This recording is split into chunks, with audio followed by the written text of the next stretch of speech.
You want to buy an apartment and you're totally confused after viewing it. So many impressions and emotions. I, the apartment whisperer, have two great lists for you. First, a report card. This is where I give your property a professional rating based on objective criteria. There are only 10 criteria that are important for all home buyers.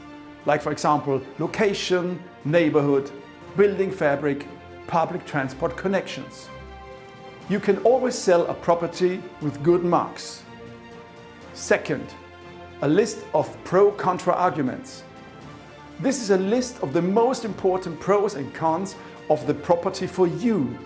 Some things that one person finds great, another person doesn't like at all. If you are single, a city apartment is cool. But if you have small children, you want to live in the country. In case of disadvantages, are they fixable or can you live with them? If there are 20 cons and only 3 pros on the list, forget the flat. These two lists will give you clarity what your home can do and what is important for you. This much I can offer to you, the apartment whisperer.